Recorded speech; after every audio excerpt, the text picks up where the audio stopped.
Hey everyone, welcome to the Lit in Space podcast. This is another lightning episode, and I'm joined by my co-host Zwix, founder of Small AI. Hey, and today we are very blessed to catch up with Misha Laskin from Reflection.ai. Welcome. Thank you guys for having me.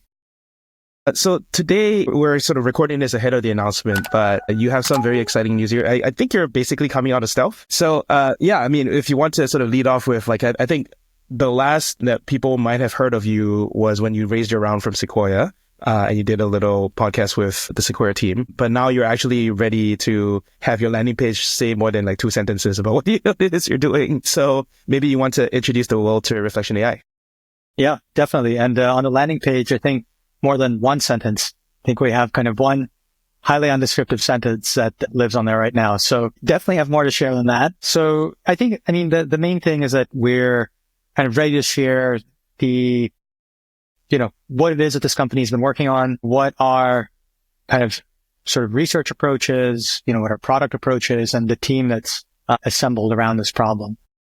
So I think that, maybe I'll just start off, say, something short, and then we can take it from there. So I think that, what we've come together to solve is, maybe this was controversial 10 years ago, but now not so much anymore. I think that there are multiple labs that are pursuing the problem of superintelligence. And this is kind of the mission of the company, our company as well. We're building reliable, superintelligent, autonomous systems. I don't think that it's so much the difference in the pursuit that, makes this unique, but it's more around the team around it and a rather opinionated approach to how one should build a superintelligent system. So first on, the reason we decided to start this as a company is we kind of realized that two building blocks, on the technology side and the research side, have come together that even made this problem possible. And the first one was reinforcement learning, in which a lot of members of our team pioneered some of the largest advances in that, including deep Q networks, AlphaGo, AlphaZero, and so forth. And what was special about reinforcement learning is that it's already a blueprint to how to build superintelligence. We've lived with superintelligent systems, but they are very narrow. So AlphaGo was superintelligent at the game of Go, but couldn't really do much outside of that. It was then retrained on chess and so forth, and became super intelligent in other board games. And so while we've actually been living with these super intelligent systems, we know what they look like, but they just haven't been very practical yet. And the other core technology that a lot of the members of our team helped pioneer was large language models. So we pioneered projects like Google's Palm, Gemini, ChatGPT. What happened with language models is that they're kind of the opposite. They're these really general systems that are useful, but require a user to drive most of the experience. We kind of think about language models today as almost like cruise control, where it's helpful almost everywhere, but you're still kind of driving the AI and, doing most of the work as a user. So we kind of thought these two ingredients had come together where you could combine them and build not just a narrow superintelligence, but a general one on the computer. And I think that our particular approach to it is, whereas maybe most people, or I won't speak for other people. I think that it's kind of better to, different people have different judgments. But I would say that rather than seeing autonomous coding or coding capability as one of many things that we think a superintelligence will do, our core belief is that if you solve this problem, you solve the autonomous coding problem and build a superintelligent coding agent, that thing will lead to superintelligence more broadly. So that kind of encapsulates, I think, the kind of team and the core beliefs that we share at the company. And just to do a quick historical timeline. So you mentioned AlphaGo. OpenAI was also working on RL on games with Dota in the beginning, and then everybody just focused on language. And I think now the pendulum is shifting back to RL. Is there anything specific in the last 6 to 12 months that kind of made you decide, okay, now is the time to do it? Or is it just a matter of, the team coming together at the right time and the market being ready? It was really that, so Giannis and I led a lot of the work for post-training and kind of hourly chat for Gemini, and Giannis being my co-founder. And when we shipped Gemini 1.5, we just realized that the models that were basically at GPT-4 level or above were capable enough as kind of starting points to then post-train, or, I wouldn't even call it post-training, just training with reinforcement learning. So it's really that I don't know if you would have been able to do the same stuff with an earlier model, like with a GPT-3 or a GPT-2, but GPT-4 had this kind of base of intelligence that you could actually go from there. And by the way, this actually happened in AlphaGo as well, and some of these systems previously, where before you did reinforcement learning, they first did imitation learning on human games.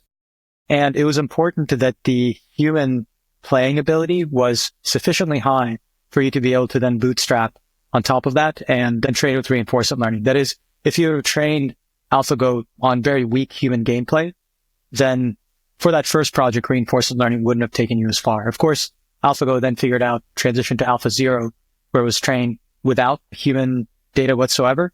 But I think that's where the analogy breaks. I think in the era of language models, I don't think you'll be able to train superintelligence from scratch. Yep. And then on the environment, you briefly mentioned the computer. It's the idea that, you mentioned code, but you want to be very computer use focused. Some people say the browser is kind of like the new OS anyway. I'm curious your thoughts on where you want the agent to live in. Yeah, it's a really good question. I mean, if you start kind of an autonomous agent company today, you might pick from one of two categories, maybe some others, but I think broadly speaking, you could either say, I'm going to build browser agents or kind of computer use kind of agents more broadly, or build coding agents. And I think that our belief as a company is that the correct the correct starting point to this entire problem is the coding agent, because it's already, software engineering is already what I would call kind of ergonomic for a language model. That is to say, you have to design the problem that you're striving for to be compatible with sort of what is intuitive for the intelligence that's working on it. And for humans, what's intuitive to us is, using a mouse and keyboard and kind of geospatial reasoning, because that's just how we evolved. But language models never evolved. They were trained on the internet. And because they were trained on the internet, their priors for it's intuitive to them is completely different for what's intuitive to us. And so a language model, for example, has no prior for mouse movement. It really never seen that on the internet, but it has a really strong prior for code. So out of the two categories, say web browsing and coding is the only one that is actually already ergonomic to what the language model is good at. And so it's much easier for you to amplify good behavior. Whereas if you want to do a web browsing company or something like this, you have to go and collect this gigantic data set of human mouse interactions, and figure out how to clean it up. Because I don't know if you ever tried capturing a human's mouse, but it's extremely noisy. Oh, nothing a Kalman filter cannot fix. Yeah. Yeah. So code is, all you need, it sounds like, but why so confident that it will lead to super intelligence? I think you are one of the most strongly opinionated on this that I've met. Because I guess, like, obviously, I think a lot of people understand that, code can sort of augment the LLM in a sort of, like system one being deterministic, system two being a sort of more non-deterministic or sort of reasoning focused thing that LLM can do. But I don't really understand that leap to super intelligence that you mentioned. Like, I feel like this term means something special to you that we haven't really dived into yet.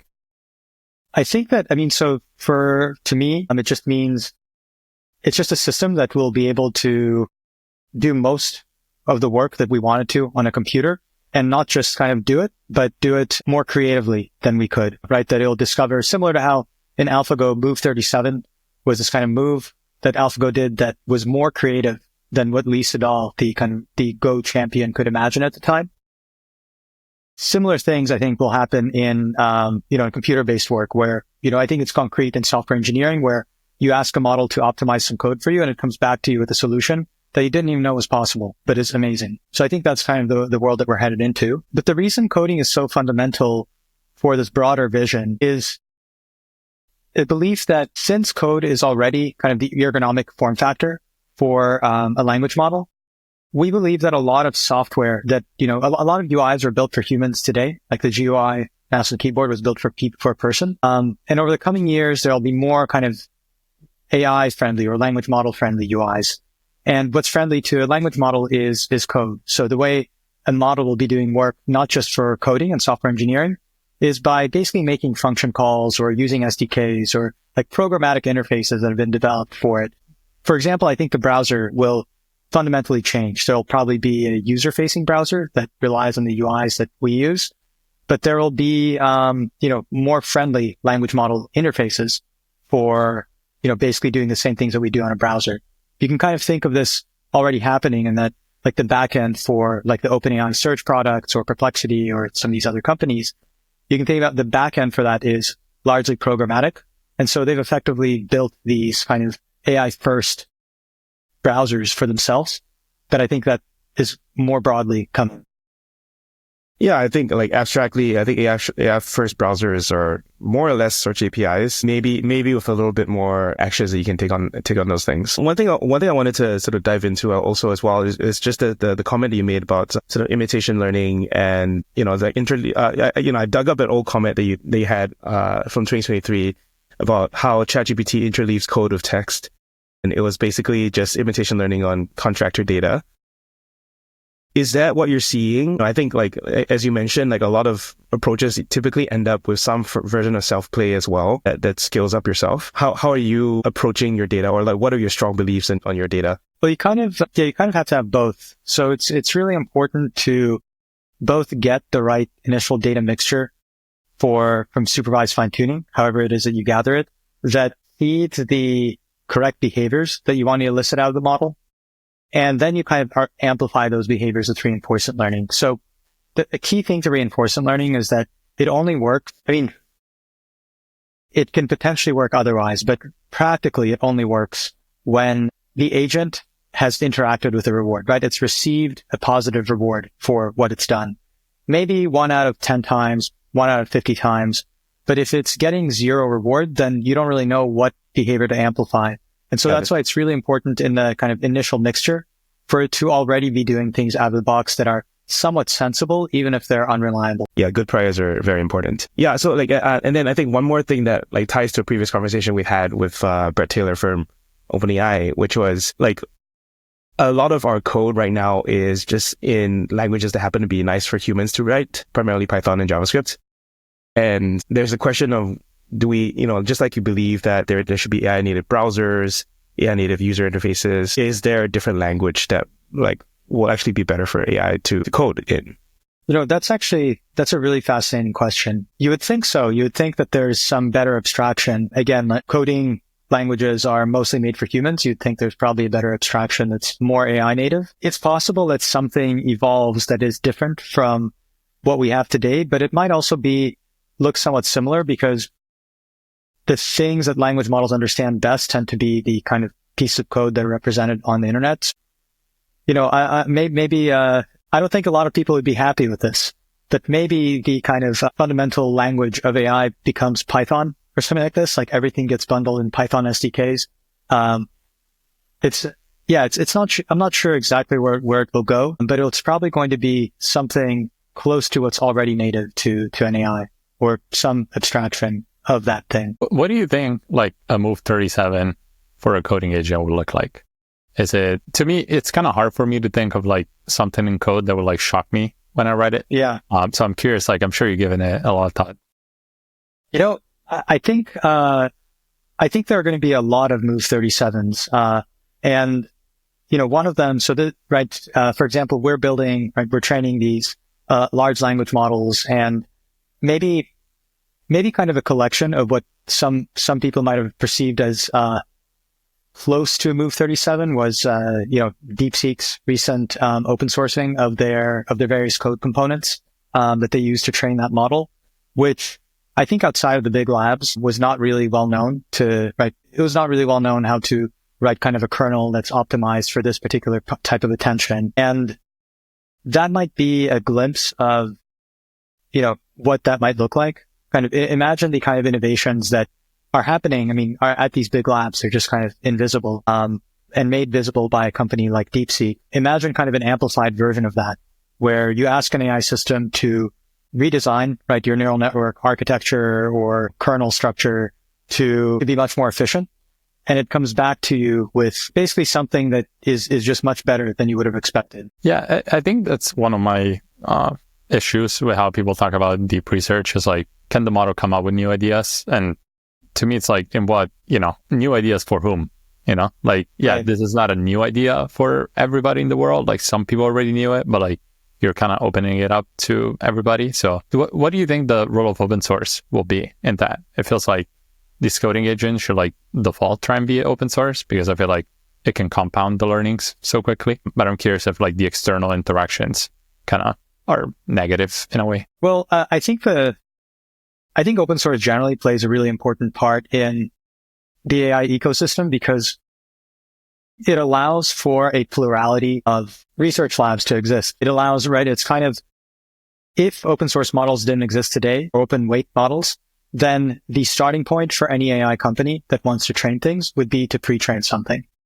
That basically the starting point would be, like just a massive amount of capital required to just, pre-train these models. So I think that the existence of there are a lot of incentives, right, for open weight models to continue existing and improving because of how beneficial they are to the ecosystem. And, what I'm more worried about is a company developing a really powerful coding model and then keeping it to themselves. Because like at that point, it's not that the model itself has to be open sourced. Just you have to have access to it. So you can imagine, the world converging on a few companies have really powerful coding models. They basically release a nerfed version of that to the public at large and basically have a competitive advantage by having, a super intelligent coding model that only they have access to. So I think it's really important to have a player or more that basically continues releasing the product for others. And I think open weight is a really important part of the story. But in this case, it's kind of just having access, like the same model that you have access to internally. That's incredible. That should also be the model that people externally are able to use. Yeah. I mean, in some sense, you are incentivized to do that, or you have the ability to do that as a foundation, as a model lab that is working on coding models. So like you're going to, I mean, it sounds like, I think we're going to ask something about what you plan to release. Like, what is the shape of the products that you tend to release? It sounds like you will enable some kind of model access. Are you going to, like poolside AI is in a similar sort of category of code focused model labs, and they focus on their product being more of like a VS Code extension that people can use to access their models. Like, what is the shape of the product's thinking that you have so far? I know you're not launching it yet. Yeah. So the kinds of problems we want to solve are maybe first just thinking about what are there are multiple form factors for a coding product. And the form factor that is most common today is, this kind of cruise control form factor, which is the Copilot, GitHub Copilot or Cursor, which are incredible products. We use them internally. We're very happy with them. But again, these are products where the engineer is driving most of the work. Like even in agent mode, really the engineer is like driving most of the work, stepping the agent through and so forth, and really supervising it. What we're building is more of the autonomous vehicle. So, right, the thing that you give it a task and it takes you from point A to point B. The form factor for that is a bit different. I mean, one way to instantiate that form factor is through an IDE. Like that's definitely something that people have been doing. But another way is to provide access to it as an API. And what I mean by API is different than an API that just streams tokens, right? Because you need a model that's kind of coupled to a computer, right? That it's able to read, write, and run code. So it's kind of an API that rather than taking in tokens and outputting tokens, it takes in a task and a code base, and it outputs, does some work on its own in the background, and then outputs the code that resolves the task.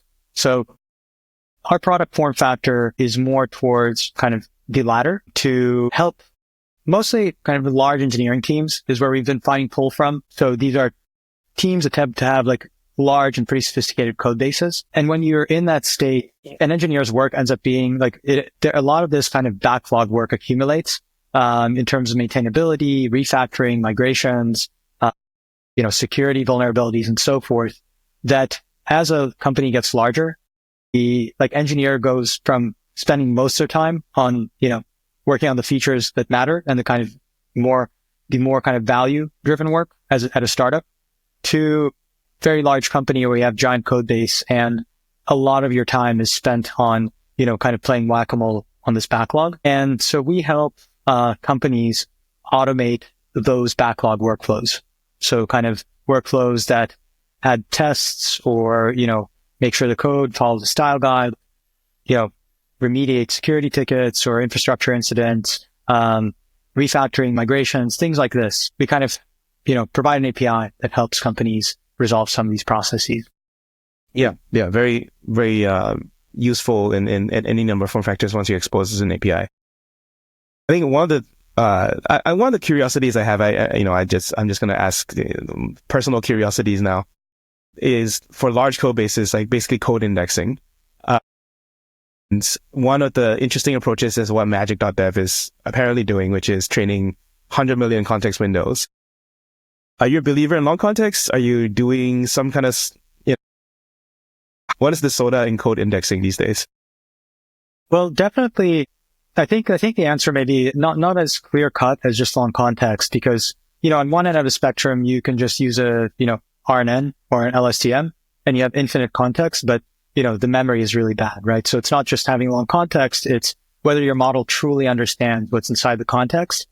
And needle in the haystack tests are, pretty crude and not very effective way of testing this kind of capability. The question boils down to either if you can put everything in a context, how deeply does a model actually understand it to attend to the right things? So it's kind of what's the right attention mechanism over this long context? Or if you kind of make this problem more agentic and you have a limited context and the problem is for an agent to go through a file system and kind of figure out what to stuff in the context. I mean, you can land anywhere kind of among that spectrum. I would say it's an open research problem.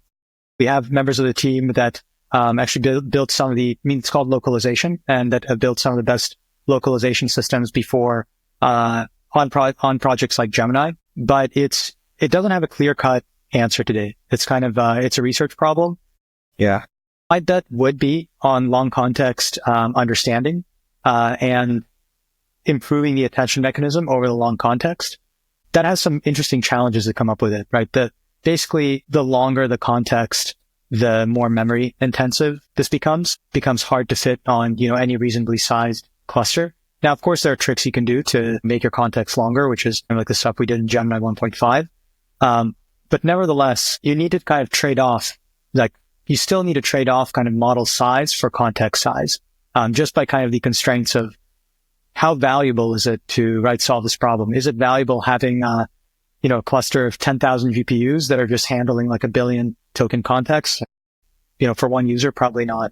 Yeah, it can be a really profound problem. Okay. And then the last thing, I guess, would be, how do you believe that you should communicate or measure your coding agent abilities? Obviously, right now, people focus on Sweetbench. Do you have strong feelings on that? Do you have alternatives? How will you, I guess, encourage people to think about comparing your products versus like a Devin, like a Poolside, like a Magic? There's a whole bunch of people all competing in this space. Yeah, I think it's kind of the heart of what's going on here. It's such an important question because it's kind of asking, how do you evaluate the capabilities? And one of the core beliefs of the company is that the evals that matter most are the ones that are done in the real world. So autonomous coding benchmarks, let's say like Sweetbench, are useful. I'm not going to discount them. They are useful. But let's say, 90% on Sweetbench could still mean something that just falls over flat within a customer setting. So, I think it's a pretty simple answer. You have to work with users, you have to work with customers, and you have to set up evals that are representative of the kinds of problems that you're seeing kind of repeat across multiple different types of customers. And kind of more importantly, I think that it's for this reason, because your customers define your evaluations, I don't think that super intelligence can be built in a vacuum. Because if you build it in a vacuum, you have no guarantees you basically have no guarantees if it's super intelligence. It might be super intelligence on the things that you trained it on, that you then evaluate on, a set of benchmarks. But how do you know that actually translates to the kinds of problems that people care about in the wild?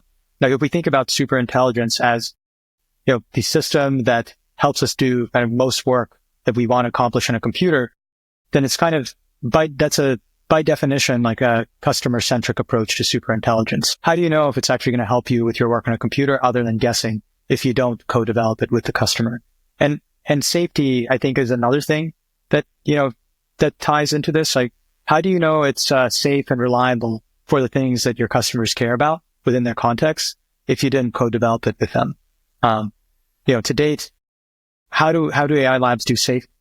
The most practical safety method to date has been RLHF, which is the kind of area of Gemini that Giannis and I worked on really closely. And RLHF is this really simple idea that, well, if we want models to behave in a way that, people would find pleasant and not offensive and kind of not disclose harmful information, well, then you need to train them with human feedback in the loop. And, that human feedback comes from ultimately users, right? Ultimately, the users of a product like ChatGPT or, Anthropic's products, like, yes, there are, raters that are contracted independently of that, but a lot of the eval signal is, comes from the product. So I think it's no coincidence that the kind of most responsibly deployed AI systems in the world have been through product. Like, it's always been kind of a model that's deeply coupled with a product. Yeah.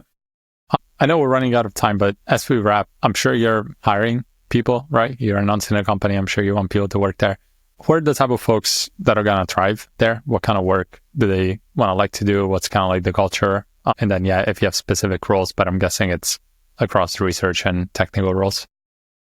I think across as far as roles go, it's mainly we're hiring across research, infrastructure, and product roles. In terms of a good fit, I think that, let's assume that it's a good technical fit, right? I think there's a certain technical bar that is required to work at a place like this. But let's assume that the technical fit is there. The things we value agency. So kind of, agency basically means like a sort of speed and intensity to how someone conducts themselves. That they kind of go out and solve problems rather than hoping someone else will solve a problem for them. We care a lot about craftsmanship. It's getting the details right in building these systems is really hard. And typically people who take a lot of pride in getting details right and engineering systems in a robust way tend to do well. And I think the last thing is just kindness. We like working with people who are kind. It's really important. It's sort of, I think it goes without saying, but, I think people have worked in a pretty diverse set of cultures, but we don't really tolerate rudeness. It's really important that people are kind, speak calmly to each other, are good at perspective taking. These seem like, maybe kind of obvious things that people should be doing, but I think that sometimes we can get carried away with, the mission is so important that you want to achieve it at all costs. And this is kind of an important constraint that we take in the pursuit of superintelligence. Awesome, Misha. Yeah, this was great. We're looking forward to doing another one once you have your first product too. Yeah, it was, really fun being here. Thanks for having me.